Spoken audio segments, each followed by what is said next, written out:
at that moment, I didn't have many realized projects, so it pushed me up into the international architectural world. So it was really, really fun for the moment. Oh yeah, this is it. And it was so small building. It's about 4.2 meter, 4.2 meter, like 2 big like a cottage. And it is all made by wood block. So it is really, really eccentric and experimental, but at the same time it's really fundamental and based on the fundamental thinking about how people could make a new lifestyle in the new architecture. And from then, I have been developing certain ideas. And of course, recently I'm doing many different kinds of programs, different kinds of scales. But still, I have such a really fundamental things, how we can make a new way of life, a new future. So I'd like to show some of my recent projects. And yes, in London this year, I made a small pavilion. It is small, but it's quite important to me. And the topic today is the topic between nature and architecture. It is really, for me, it's really fundamental. The architecture we are making, the nature is there. And how we can manage these opposite things. In a sense, the architecture nature is opposite, but I try to create something in between nature and architecture. Not only architecture, not only nature, but try to create something integrated together, or something new mixed together to create a new living environment. So that is the main thing. And this is a pavilion, temporary pavilion, and the main program is the cafe, inside the cafe. So it is not the house, it is not the real life place. But for summertime, for London people, I think this place, the Kensington Garden, in the Southern Pavilion, is a very important place to visit and stay their time through the whole day. To have a nap, or to have a tea, or to have a chat. So it's a really big challenge to create such an important place for people. So the things I was thinking is, at the beginning, I just tried to make a nice place. But then, the surroundings is quite beautiful, as you can see. So I tried to create something really nicely matching to the surroundings, but at the same time, nicely outstanding from the surroundings. Such kind of opposite things I tried to create.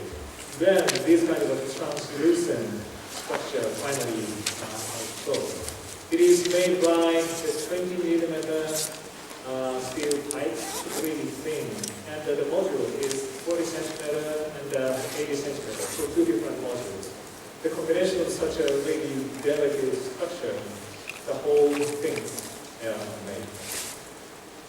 And this is inside. And as you can see how the transparency or translucency or opaqueness is changing according to the densities of the frames. And sometimes it's really transparent, so you can feel the green surroundings is just close to your hand. And sometimes the whole white frames is like a wall, opaque wall, and blocking the sunlight and blocking the view. So in here, we have kind of something between transparency and opaqueness, or something between outside and inside. Because sometimes the wall is like a wall, and sometimes the wall is vanishing into the air. So in here, I was trying to create some kind of in-between things in various different ways. And here you can see how all the structure is really rigid and on-grid, but at the same time it's really soft shape, ambiguous shape. So again, here, another kinds of a contrast. The softness and the straightness, the gridness is coexisting together. And this is the image I took in the Kensington Garden on this site in the winter time. when I visited the site for the first time. So I didn't intend, but it is really, really similar to this pavilion.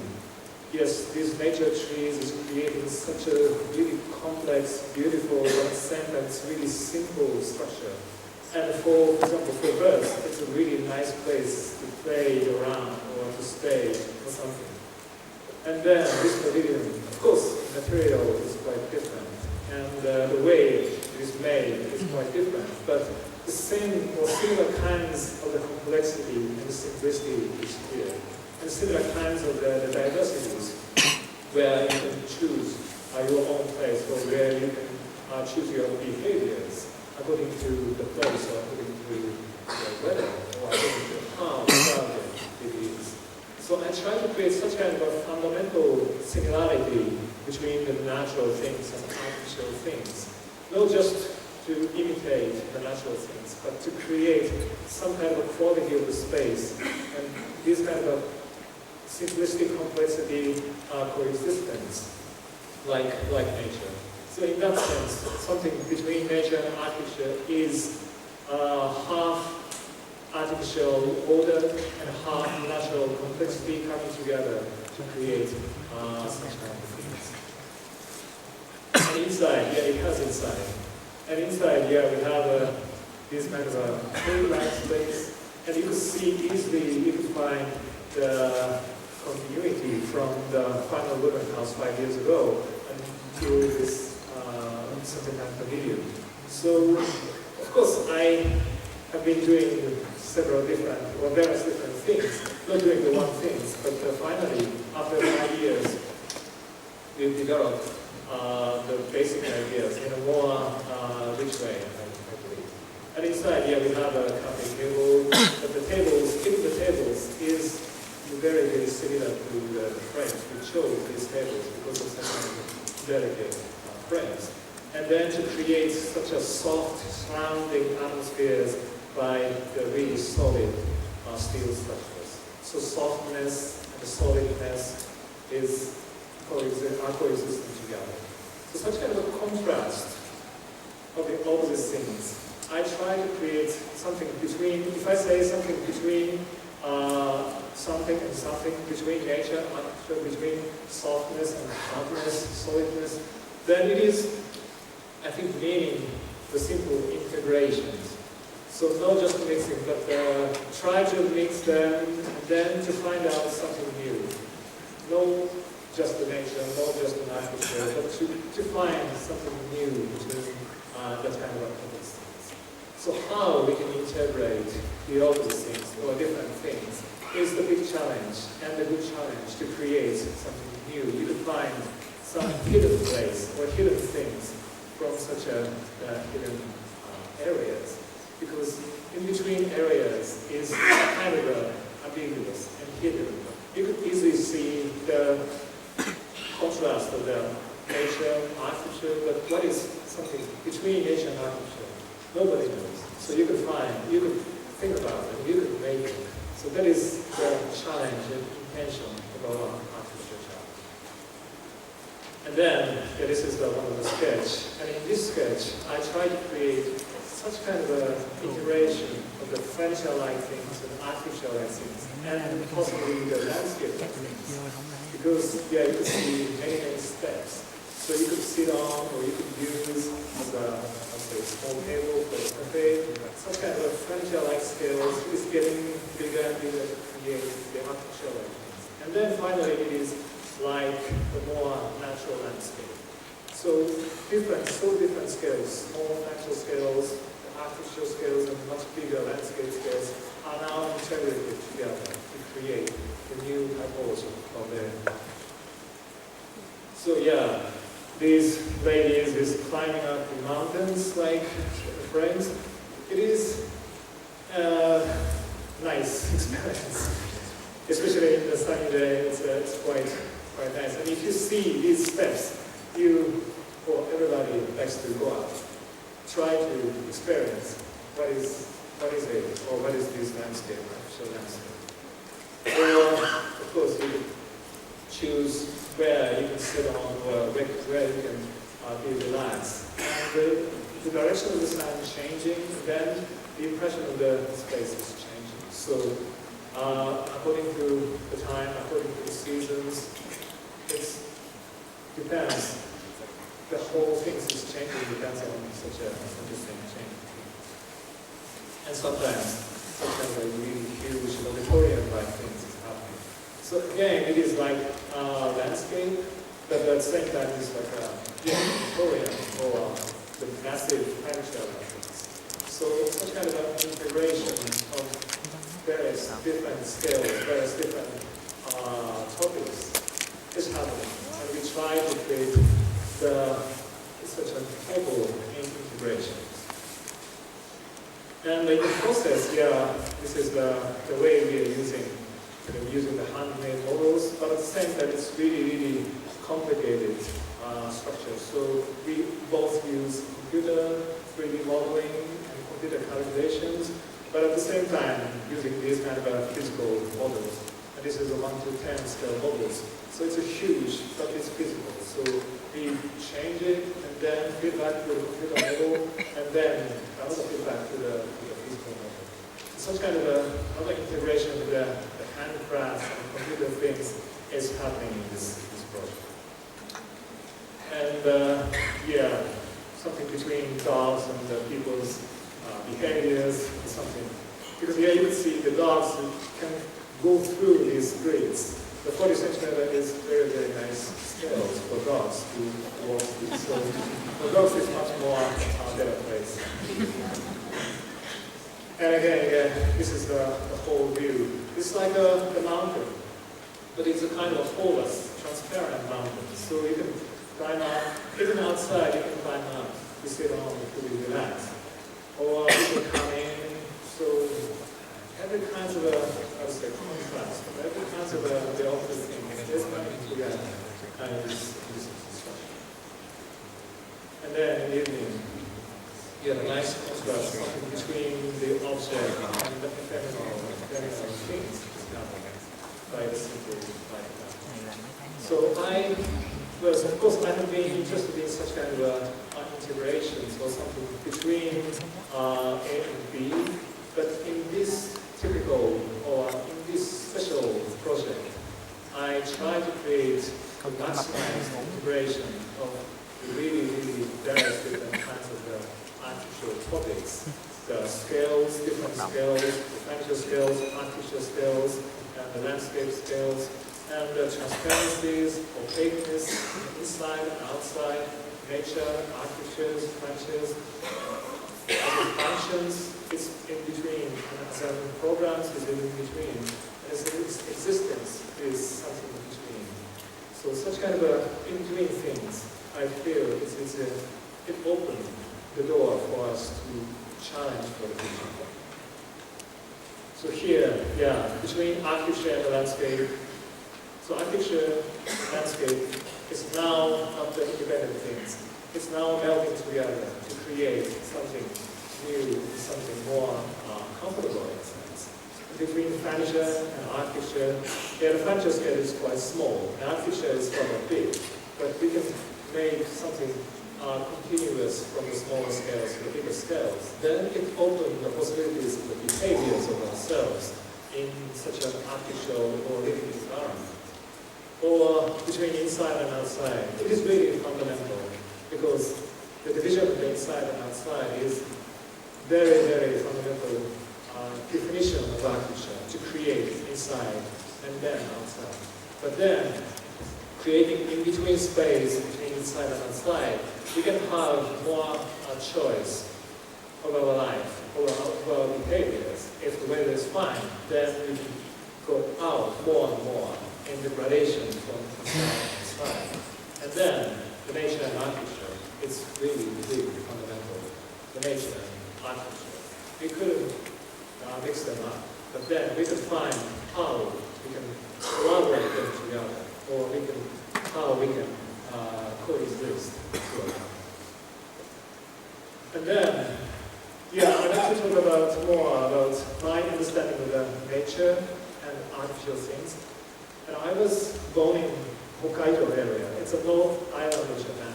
It's a really countryside area, So I was growing up in my childhood days in such a nature field. So climbing up the trees or playing in the forest, those kind of things. So that's created me. And then, when I was coming to the university, I moved to Tokyo. And Tokyo is, in a sense, the opposite. It's something like this. It's almost no nature, filled with artificial things, and really crowded in something. But honestly, I felt, for the first time I came to Tokyo, I felt somehow it is comfortable, but I didn't know why. And then I started to study architecture, and then gradually I tried to understand why I feel so comfortable in such an opposite atmosphere, opposite environment than the Hokkaido natural area. And finally, I found out the reason. Because in Tokyo, as you can see, everything is small, various different kinds of things is coming, surrounding you. So all the environments in Tokyo are made by small pieces of things. Even though these are artificial things, but the scale is quite small, and the group of the small things is surrounding you. And in the forest, the same thing is happening. The smaller things, the leaves, the small trees, the bigger trees, are surrounding you, crowded with the smaller pieces of the different things is surrounding you. So it's comfortable, because you are surrounded, protected feelings, but at the same time, it's the way you go is open. You can walk through the forest, something. And in Tokyo as well, you are surrounded by smaller pieces, so comfortable, protected. But if you like to go, it's open. So your behavior is open, but you're always protected. Such kind of similarity of experience is happening between Tokyo and this kind of natural environment.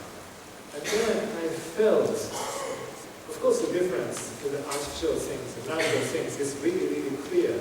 But the way the situations are made is so similar. And then the impression or experience is quite similar. And even in such a terribly artificial environment like Tokyo, you can feel some kind of a comfortableness, I felt. So that's opened the big door for me to challenge to go beyond the boundaries of the artificial things and the natural things. How we can make such kind of a comfortable space like forest by artificial method, or how we can make such kind of a really ordered or complex way, complex situation like forest by artificial way. That has been my main topic. How to create something between artificial things and the forest or natural things. That kind of things happened to me. It was about 15 years ago, but it was big things. And then, this is my hometown, my home garden in front of my house. It's beautiful, but at the same time, in my mind, it is in parallel with the focus situation. So I have in a sense, two hometowns. That is real hometown in Hokkaido natural area, and then it's a super artificial focus. So that kind of two hometown is collaborating in my mind and to create something new. That is my understanding of the nature and art. And then, this is not my private house in Tokyo. So it's in Tokyo. So it's a crowded area, small houses are surrounding you. So I try to create the living environment by really, really small pieces. Not like the unit, or not like the module, the 1 story, 2 stories, 3 story, like an artificial module, but the more smaller, like a furniture-like scales. So this kind of place is, the maximum size is about 2.5 meter by 2.5 meter. So it's like the big size table. And then the smaller one is something like this. But you are surrounded by these smaller pieces and smaller your daily stuffs, and sometimes bookshelves or window frames. Everything is quite small, but comfortably surrounding you as a loose territory of your life. And then you could choose each steps on your field of your life. So your behaviors is reacting to this place. So in a sense, it is relating deeply to the final living house. And then related to the subject of the video, and which is related to our relationship, our behaviors, and the space, the quality of space. Or then recently, my interest to integrate something is more getting to the urban situations. So integrating architecture to a more urban situation, or melding the city and architecture together. This is a small cafe project in Taiwan, and it is kind of an extension of the small pathway in Taiwan. Yeah, in Taiwan, we have a very nice small pathway, passage-like things. So I try to three-dimensionalize such a small pathway to create the interior space. At the same time, it is like the monsters with the staircases. So it is like a 3D pathway or the 3D staircase monster-like things. But anyway, it is between architecture and urban space and maybe staircase or the city place. So it is the scales, the crossover scale from the furniture scale to the architecture scale to the urban scale. Yeah, the inside, like the staircase of the Escher, it is creating really amazing space inside and outside as well. Or this is the project in Belgrade. Unfortunately, it's stopped, but it is more melding the urban scale to the architectural scale, and then finally getting to the more human scales.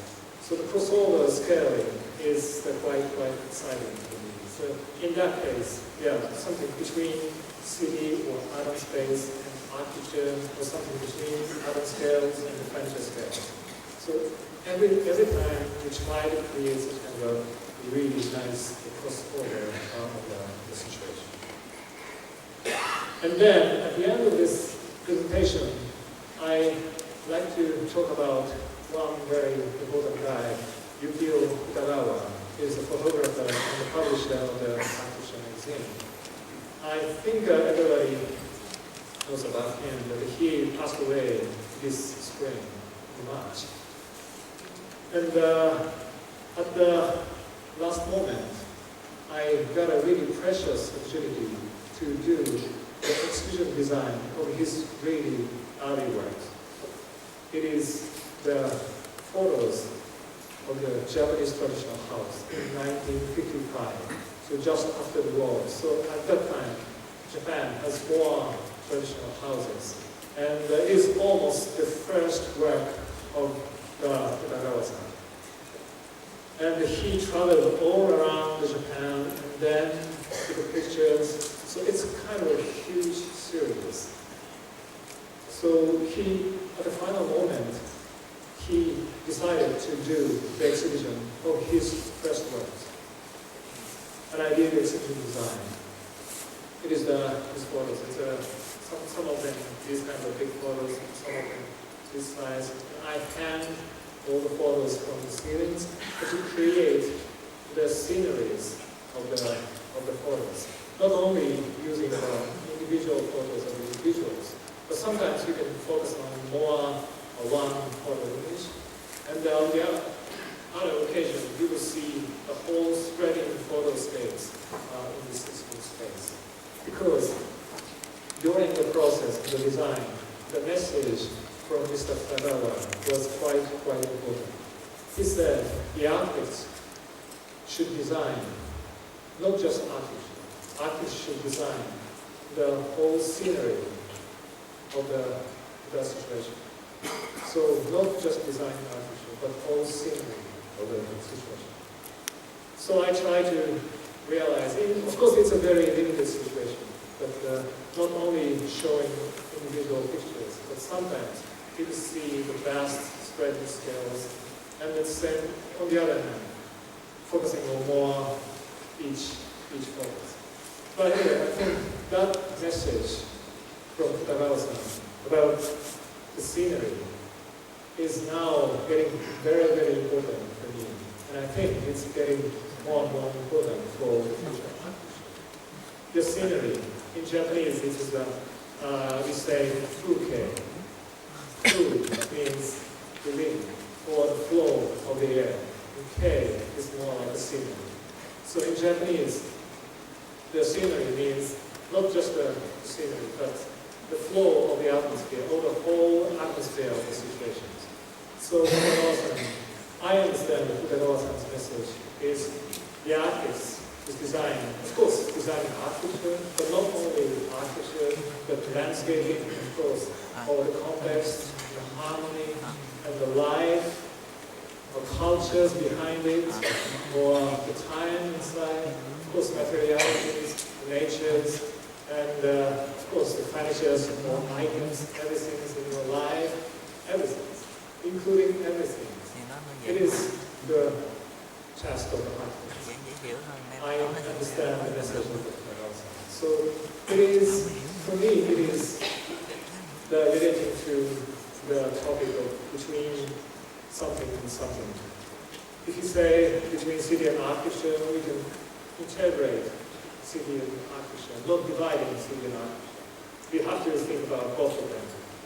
And not only both of them, but something or vast areas between city and architecture. Or if you say architecture and landscape, we think both of them. And then the vast areas between the architecture and landscape. And furniture, architecture, or inside and outside, every kinds of topics we can put in this between and then we see the huge areas of the artist's design.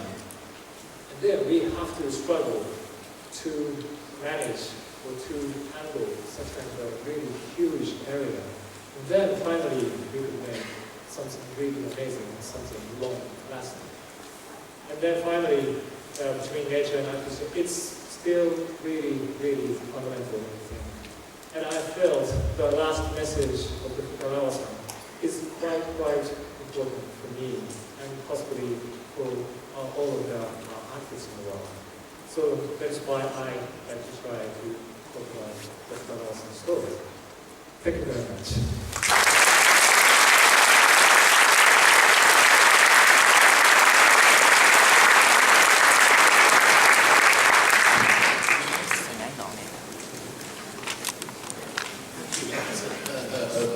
Very interesting description of several extremely important projects, but also I think highlights this idea of the relationship between nature and architecture and taking it through all those different stages of furniture, inside and outside, all these things fit that overall relationship, but they give different angles to it. I just wanted to start with one question. One thing that strikes me about your very interesting analogy between Tokyo and the forest, that they are both what you perceive, a very small scale things you can touch and you can understand. I think there's something else, which is that beyond this, as it were, network of small objects, there's always something bigger as well. It might be the sky, it might be another building, it might be lots of people. Could you describe that a little bit more, about sort of what you see beyond this network of small objects? Yeah, I think, yes, that's very, very exciting point, I think. Because, of course, not only by the smaller pieces of things, but the varieties of the scales is quite important. Or the harmony of the varieties, various different scales.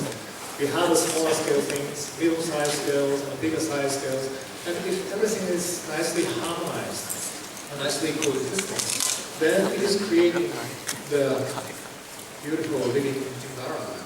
Even though it is artificial or natural, but such kind of the scales, coexistence of the different scales is quite important. So even in, of course, in Tokyo, some area is quite amazing, comfortable, it's nice, but some area is really bad.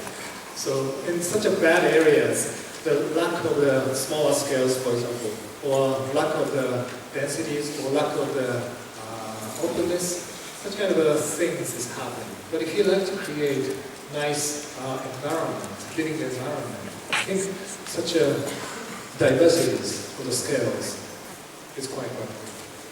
I mean, another point that struck me very much when we're looking at the 7 times a billion which I spent a couple of hours of last week to try and understand how people use them, how the light would change as the sun came in and out, of course it does too sometimes, and also in the house in Tokyo. That what you have are these different levels, you have these different sort of platforms, and it's almost like